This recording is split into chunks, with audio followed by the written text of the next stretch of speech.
This meeting of the California High-Speed Rail Authority Board will come to order precisely at 10 o'clock this morning. The board is going to go into closed session prior to the regular order of things. And so at this moment, I'm going to say that the board will now enter into a closed session in an adjacent conference room. We will report back on any actions out of that closed session meeting when we come back into the public session, at which time we'll go through the regular order. So we will adjourn to that at this point. Thank you. Okay. All right, the board will be back in order. I'll ask the secretary to please call the roll. Good morning. Director Schenk. Here. Vice Chair Richards. Here.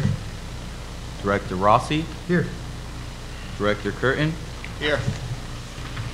Director Lowenthal. Director Camacho. Here. Director Miller. Here. Senator Bell. Assemblymember Arambula. Chair Richard. Here.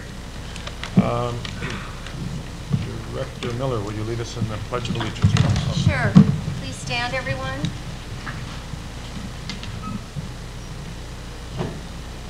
I pledge allegiance to the flag of the United States of America and to the republic for which it stands, one nation, under God, indivisible, with liberty and justice for all.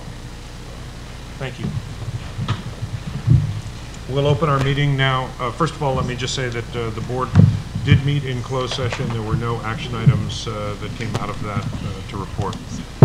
We'll turn now to the public comment. First, David Schwagel, followed by Ted Hart and William Grindley. And Happy New Year to everybody.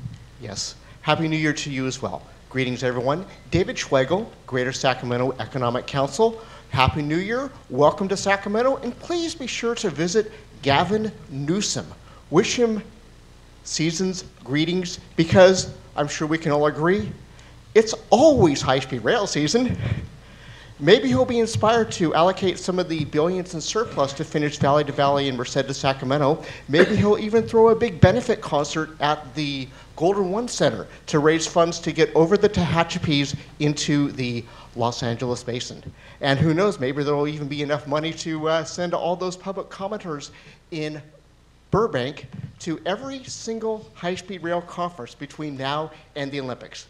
But these conferences are, of course, an extraordinary value. They offer valuable industry perspective.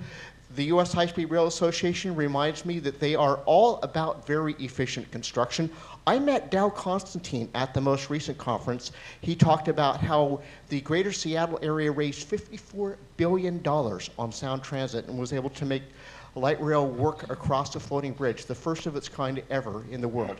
But we really need to get stakeholders from all over the world engaged, because one of the main talking points at the June 2010 conference in Los Angeles is the way that the rest of the industrialized world sees us as being very unfriendly to climate change.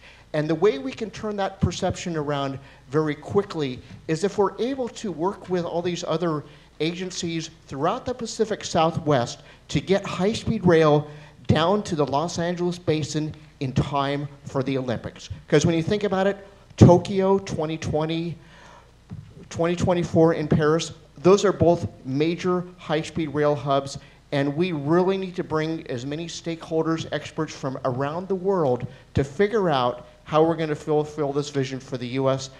Pacific Southwest to bring high-speed rail down to LA in time for the Olympics. Thank you. Thank you, Mr. Schwagel. Next is Ted Hart, followed by William Grindley. Morning. Good morning. Nice to see you. It's been a little bit of time since I've addressed the board, and over a period of these past 10 years, I've addressed the board many times.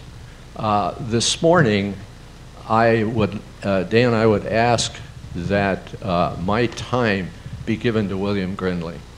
And I'm asking this because in all the years that I have addressed the board, I've never wasted your time, and I believe that what he has to present and to say is extremely important. So I would leave it at that and hope you might be able to do it. I wish you a new year to everyone also. Okay, so thank you, Mr. Hart. Let me just say, we're asked this on occasion, and as a matter of policy, we don't tack on time. On the other hand, we only have 3 speakers this morning. Mr. Grindley, if he doesn't abuse it, I'll give him an opportunity to make his full remarks. Thanks so much. Appreciate it. Thank you, Mr. Chairman. Happy New Year to everyone. I have some handouts which are in front of you of a report that my colleague Bill Warren and I have taken the last 3 years to prepare. The first page of the handout to you says that Section 2704, subsection 8J, threw the high-speed rail project into competition essentially against air and auto travel. So what did we do to try to find out that the total travel time and total travel cost of high-speed rail was better than that of air or auto? We looked at 140 routes during the first 4 years, that is the Silicon Valley to Central Valley period, and 180 routes in the period after 2033. And by the way, total travel time and total travel costs are the metrics that were used in the May 2008 report, which was jointly written by the authority and the Department of Transportation.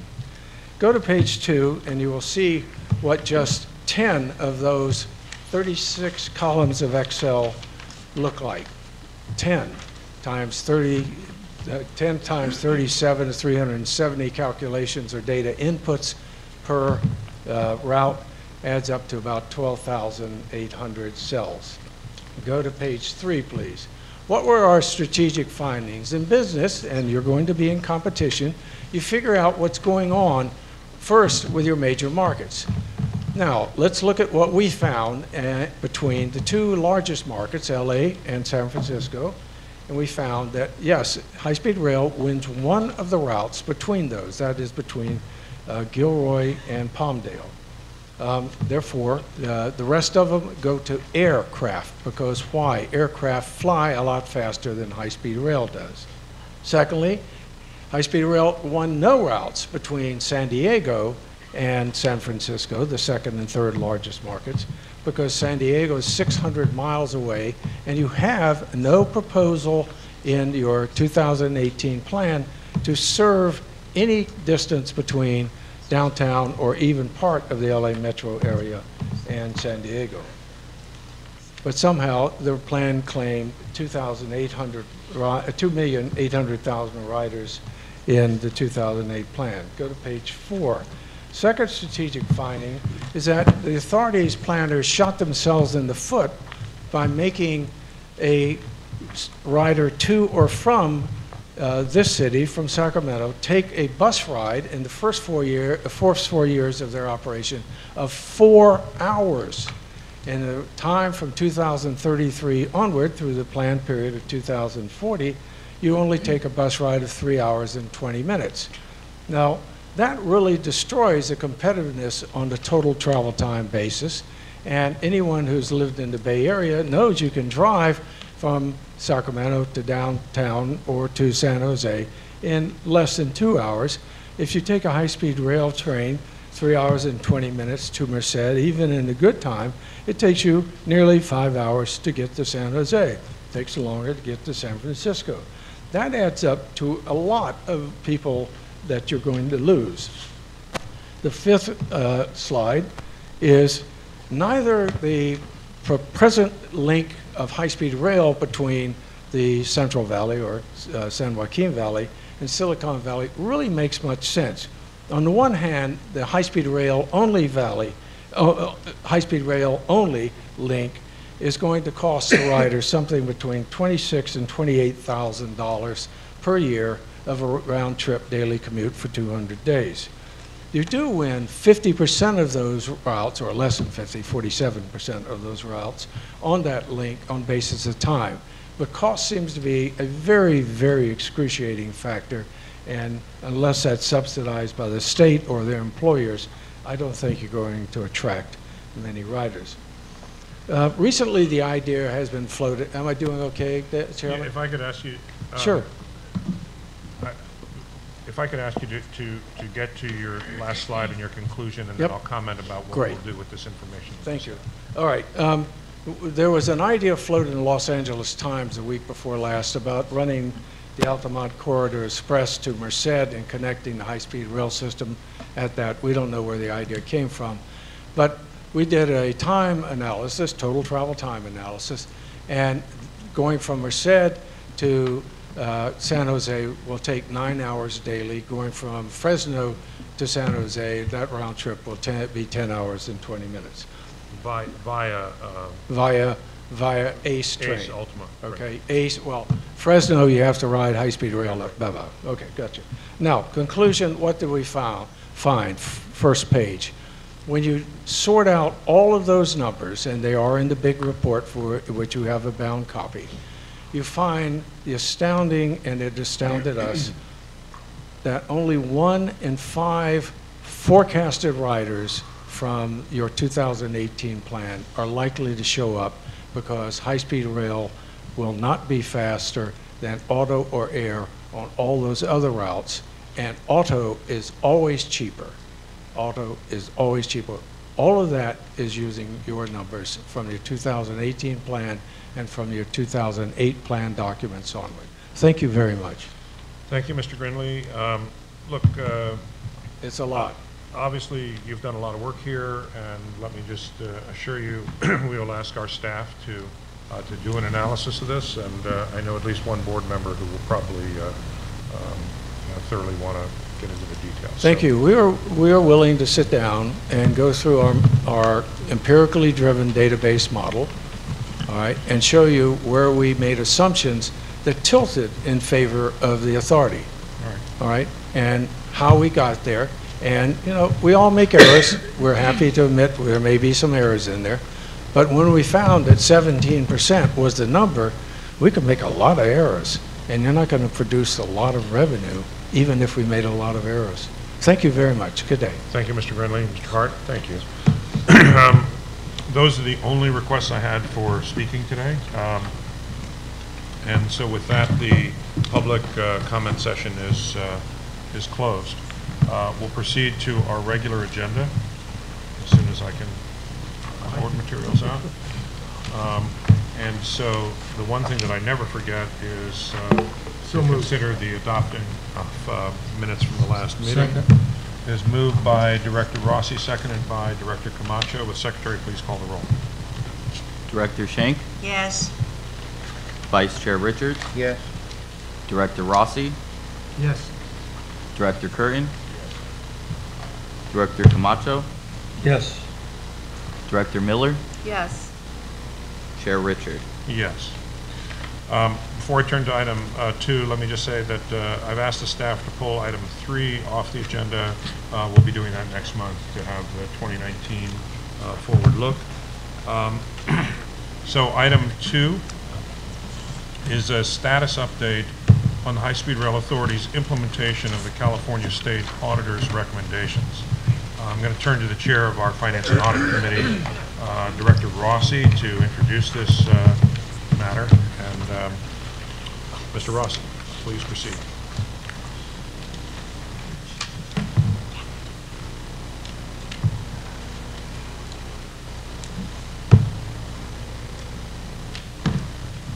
Seven years. Thought I could avoid this. Pick the mic up. Don't pick the mic up. Don't Is that pick the good? mic up. And for future reference, do not listen to the chair when he's making recommendations on how the Technology. dais should operate. So, thank you. So what we're going to do here very quickly is, as everyone knows, we had an audit. We've gone through the audit. Staff has prepared their responses to the audit. And we are implementing all of their recommendations happily because they all make sense. And I would add that it's clear that the governor would like us to get these done as soon as possible. So maybe we'll just go to I guess I'm going to the first page. As you can see, in Chapter 1, there are basically 5 requirements. The first one is done. The second one is in progress, as are the rest. and we will meet the requirements, or we will meet the timelines that we committed to when Tom Richards was before the legislative bodies. Chapter 2, as you can see here, again, the audit recommendations are fairly straightforward, and they're all in progress, and there are also there's several more. Mostly procedural items that are being taken care of. And so, again, we're doing everything we can to implement these faster than we had committed to the Assembly. Chapter 3 was really more a set of requirements that had to do with how we moved forward to ensure that we were testing properly and getting the biggest benefit for the dollars expended in the area of sustainable energy. As you can see, as we sit here today, a number of the items that the auditor had suggested were in progress, continue to be in progress, and will be utilized over time as we move through the construction of high-speed rail. And that is where we are. We're committed to get all of this done on time or ahead of time, and we will do that. Director Rossi, when you say we're committed to have them done on time or ahead of time, can we just remind the public what time frame we're looking at now for full implementation of these? Do you have that date, Paula? I'm sorry. I think we're going to want that on the record so that it can be transcribed. So Director Rossi has just turned the podium over to our Chief Auditor, Paula Rivera. So most of the recommendations will be implemented by May, as identified in the audit report. One of them has a date of one of the sustainability has a date of November of 19, and one of them will begin in January with the reporting to the legislature. Will begin this January? Yes. Right. Okay. So the ones for May, is that was that the schedule that the auditor suggested for us, or is that? Yes, those are the dates that the auditor identified in their audit report that we needed to implement the recommendations by. Okay, and what you're saying is we are on track to meet those dates? Yes. Okay. Yes, we're on track. Okay. Are there questions from the members of the board for either Director Rossi or for Ms. Rivera, the auditor? Ms. Miller? I don't Director have a question, but I just want to thank staff and Director Rossi for being so on time and informative with the results in terms of the audit. I know that took a lot of staff time over the holidays, and we really appreciate it. So thank you. Staff did truly an excellent job. And what you don't see here is the pieces of execution they've already done in reviewing existing files, getting them up to date to be sure that they are not deficient in the requirements of documentation. That's ongoing, and all of it should be done within the next couple of months. But it's a lot of work, and staff has really done a fine job, and continues to do a fine job. Okay. And then, I'm sorry, other questions? I had something to add. Okay. Yeah, let me just say two things. First of all, I think given the public import of the recommendations, it behooves us to have an intermediate report back to the board and not just wait till May to find out. And certainly, I know that Director Rossi and Director Richards, as the Finance and Audit Committee, will be monitoring this every month. Is that a fair assumption? Yes. Okay. So, yeah, we want to make sure that we're on track and making progress for this. I just want to conclude with two things on this. First of all, I share the comment that was made. There's been a lot of work done since the audit report came out. I know that we indicated immediately that we would implement all the recommendations from the audit report. Saying that's one thing, actually having people doing it is something else. So I want to thank both the F&A committee, but also very much the staff. And Ms. Rivera, I imagine you're not doing this alone, so if you would convey that to your staff as well. But you've been excellent in this role, so we appreciate that. And then finally, I'd like to just supplement something that Director Rossi said when he said the governor clearly wants us to do this. We've had a direct communication from the governor's office on this matter, and it's really the first input from Governor Newsom to this body, and that was communicated directly that the governor cares about this, wants to make sure that we are absolutely implementing every single one of the audit recommendations, that we're doing it promptly, comprehensively, and with public transparency. And in particular, Governor Newsom wants to make sure that attention's being paid to those things that affect the public purse, change orders, contract management issues, that we're being very clear and open about those. I think that was very much the intent of this board and our staff, so I don't think that there's any problem with that, but I think it's noteworthy that the governor is putting particular emphasis on our implementation of these recommendations as quickly and as thoroughly as possible. So I want to make sure that everybody understands that we have had that directive and that we intend to fulfill it. So, thank you very much. Other matters from the board at this point? On the program update, I'm going to ask the staff next month. What I really want to emphasize is to give us and the public a sense of what we can expect this year in terms of construction progress, people hired, job sites, things to be accomplished, so that we can all have that in mind as we go forward. Any other comments from board members at this point? Well, then I'll thank my colleagues again for a good discussion in closed session this morning. Thank Mr. Rossi and the staff for the update on the audit, which will continue. And with that, our business is done, so this meeting is now adjourned. Thank you.